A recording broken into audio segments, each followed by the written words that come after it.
fulani kinaniuma hapa mpaka huko nyuma. Lakini kuanzia juzi nikawa nimezidiwa sana. Akashindwa hata kufanya kazi.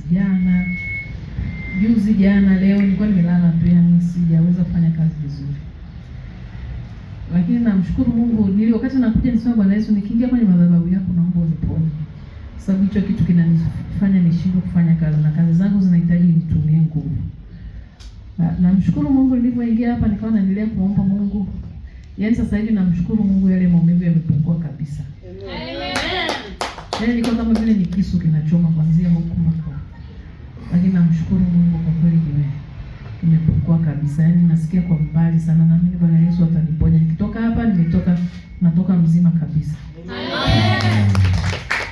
Na ushuhuda wangu mwingine, kuna hela yangu nilikuwa sio yangu, tuseme niahidiwa na mtu. Kama tuseme mwezi mzima ameniahidi. Nitakutumia, lakini mara sababu. Lakini namshukuru Mungu, yeye mwenyewe jana akaniambia hela ndio imeingizwa. Sasa jana yote nimesubiri kimya. Nikamwambia Bwana Yesu, nikiingia kwenye madhabahu yako naomba ile hela niipate. Wakati namshukuru Mungu. Nilipofika nimekaa kidogo tumaliza kuabudu, nimeangalia kwenye simu nikaona hela imeingia. Haleluya. Haleluya.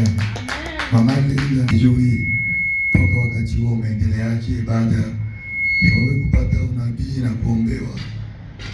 Unaendeleaje? Unaweza kumwambia watumishi, watu wa Mungu kile Bwana alichofanya kwa niaba yako? Karibu. Hata miguu pia namshukuru Mungu. Yaani sio kama vile nilivyokuwa kabla ya kuja hapa. Yaani nilikuwa naumwa sana magoti. Hata kupanda ngazi, kwa sababu pale kwetu kuna ngazi.